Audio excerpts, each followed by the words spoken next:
आज जो हम टॉपिक करने जा रहे हैं उसका नाम है स्टैंडर्ड डेविएशन। अच्छा, स्टैंडर्ड डेविएशन का जो मैं आज काम करवा रही हूँ वो है अनग्रुप डेटा का। ये हमारा जो है वो अनग्रुप डेटा है, ठीक है। अनग्रुप डेटा में सवाल किस तरह दिया हुआ होता है मैं आपको बता रही हूँ। इस तरह हमें अनग्रुप डेटा का सवाल दिया हुआ होता है कि आपको कोई भी नंबर दे दिए जाएंगे। जैसे मैंने यहाँ पर 3, 2, 1, 4, 5 सपोज़ किया है, तो यहाँ पर 63, 45, 93, 97, 80 कुछ भी नंबर्स यहाँ पर हो सकते हैं। अभी फ़िलहाल मैंने यहाँ पर ये सिंगल डिजिट के नंबर रखे हैं समझाने के लिए, ठीक है।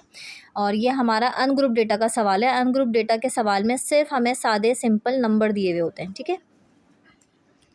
अच्छा, यहाँ पर देखिए हमने क्या करा, क्वेश्चन को सॉल्व करने के लिए पहले सॉल्यूशन किया, सॉल्व की हेडिंग डाली है। यहाँ पर मैंने 2 कॉलम्स मेंटेन कर लिए। एक कॉलम हमारा एक्स है और एक कॉलम हमारा एक्स स्क्वायर है। तो यहाँ पर जो क्वेश्चन में नंबर दिए हुए हैं आपको मैं क्या करूँगी, यहाँ पर इन नंबर्स को ऐसे कॉपी कर दूँगी। 3, 2, 1, 4, 5 इनको हमें अरेंज करने की ज़रूरत नहीं है। अच्छा, अब यहाँ पर क्या दिया हुआ है, एक्स स्क्वायर दिया हुआ है, तो मैं 3 का क्या करूँगी, यहाँ पर स्क्वायर ले लूँगी। तो ये हो जाएगा 3 3 ज़ा 9, 2 2 ज़ा 4, 1 1 ज़ा 1, 4 4 ज़ा 16, 5 5 ज़ा 25।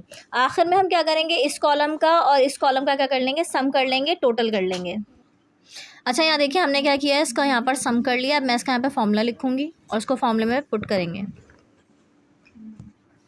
अच्छा देखिए मैंने यहाँ पर क्या किया, फॉर्मूला लिख दिया है।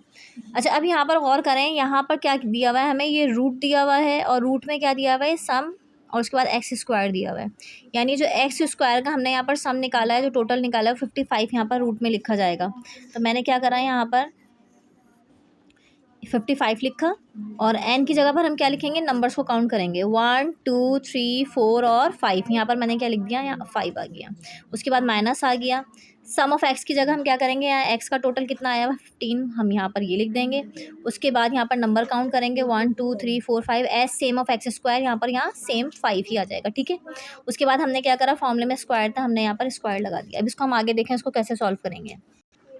यहाँ पर हम क्या करेंगे, ये 55 और 5 दिया हुआ है, हम इसको वैसे भी हाथ से सॉल्व कर सकते थे, लेकिन आपको कैलकुलेटर में कर दिखा देती हूँ मैं कैसे कर रही हूँ। देखिए हमारा क्या दिया हुआ है, यहाँ पर 55 दिया हुआ है, ठीक है। ये देखें ये दिया हुआ है हमारा 55 है और इसको मैं डिवाइड कर रही हूँ 5 से। मैंने लिखा यहाँ पर डिवाइड और ये मैंने लिखा 5। तो हमारे पास आंसर क्या आ रहा है वो चेक कर लेते हैं, 11 आ रहा है।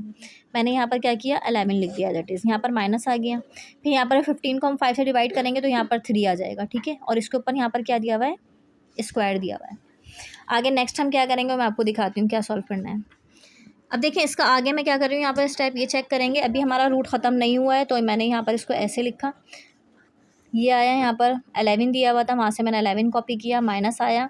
अब देखें ये 11 मैंने वहाँ पे कॉपी करके लिख दिया, माइनस एज इट इज़ उतार दिया और ये 3 3 ज़ा 9 हो गया।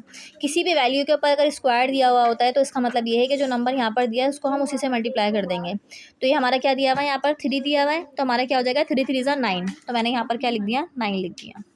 अच्छा, उसके बाद हम क्या करेंगे, यहाँ पर 11 में से 9 को माइनस करेंगे तो हमारे पास 2 आ जाएगा और फिर उसके बाद हम 2 का क्या करेंगे, रूट ले लेंगे। रूट लेने का क्या तरीका है वो देखना है। देखिए मैं सादा कैलकुलेटर यूज़ कर रही हूँ। इस सादे कैलकुलेटर में देखें आपको ये रूट नज़र आ रहा है यहाँ पर, ठीक है। अच्छा, हमने क्या करा, यहाँ पर सबसे पहले वैल्यू लिखी, हमें 2 का रूट निकालना है, तो मैंने यहाँ पर 2 लिखा, उसके बाद रूट प्रेस कर दिया। तो मेरे पास देखिए आंसर क्या आ रहा है स्क्रीन में, 1.41, ठीक है।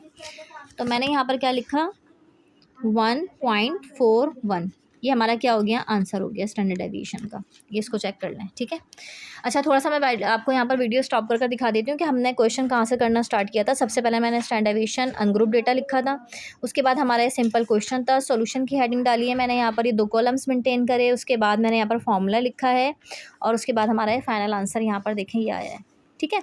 अच्छा देखें इसके अंदर आपको मैं एक चीज़ और बता दूं कि जो मैंने सिंबल यूज़ किया ना यहाँ पर, तो कुछ लोग यहाँ पर एस डी भी लिखते हैं स्टैंडर्ड डेविएशन का, यानी कि आप चाहें तो यहाँ पर एस डी भी लिख सकते हैं स्टैंडर्ड डेविएशन का, ठीक है।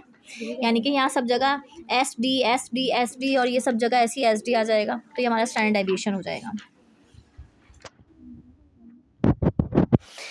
प्रैक्टिस के लिए मैं आपको यहाँ पे कुछ क्वेश्चन दे देती हूँ, प्रैक्टिस कर लेंगे अनग्रुप डेटा की। अच्छा देखिए प्रैक्टिस के लिए मैंने यहाँ पर एक क्वेश्चन दिया है आपको और इसके ऊपर मैंने यहाँ पर A B C D E F एक यहाँ पर मैंने क्या करा है, वैल्यूज़ के ऊपर एक उनको नाम दे दिया है कि ये A है, ये B है, ये C D E F है। इससे कोई फ़र्क नहीं पड़ता, A B C D E F करने से हमारे सॉल्यूशन पे कोई असर नहीं पड़ेगा। आपने सॉल्यूशन के लिए सिर्फ ये नंबर ही सेलेक्ट करने हैं, 6, 3, 4, 15, 11 और 22।